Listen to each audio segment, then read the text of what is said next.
Today we celebrate the fourth Sunday of Advent. I would like to begin with a question of reflection.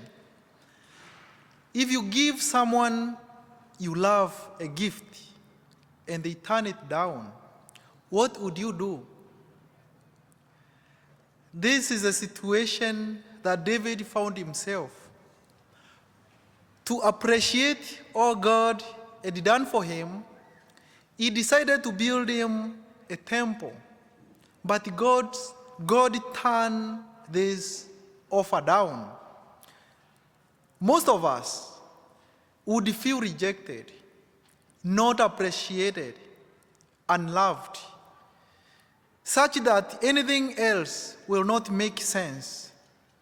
Sometimes, even when they try to give a reason for not accepting our gifts, our mind would be wandering, not able to comprehend what has happened.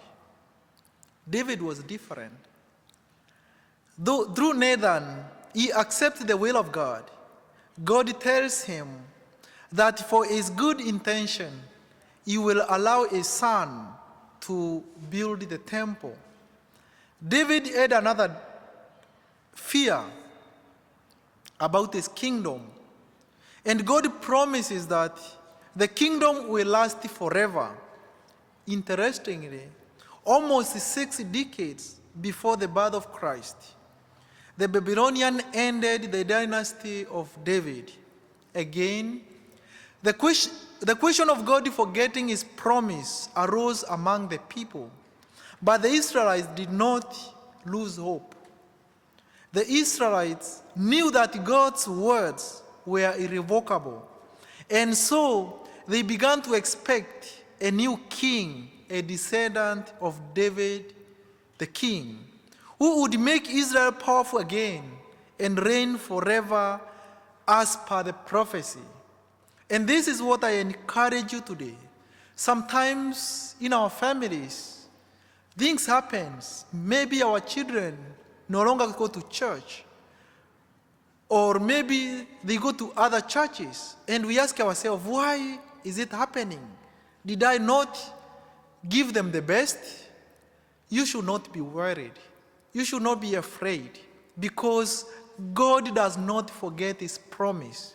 For 6 decades, there was nobody reigning in the lineage of David. And people thought that all was done because the Babylonian had ended this dynasty. But God had other plans. David thought of the other kingdom, and that's why he wanted his reign to continue.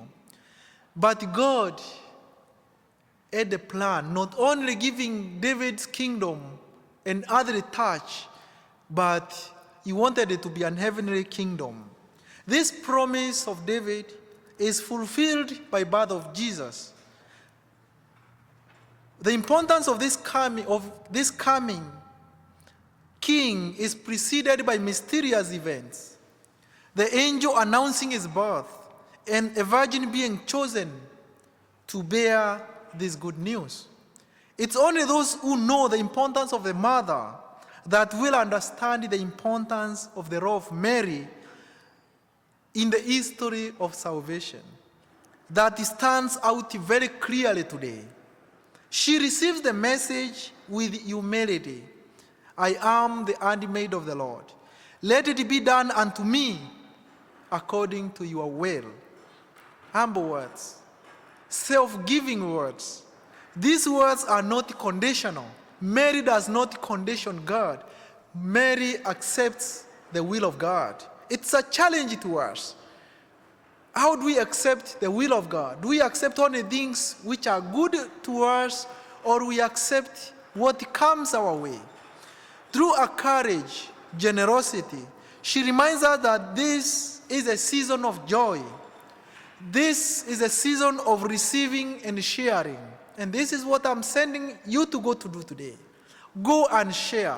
Share the little you have with those who don't have, so that as you enjoy this joyful season, they can also feel part of this joy.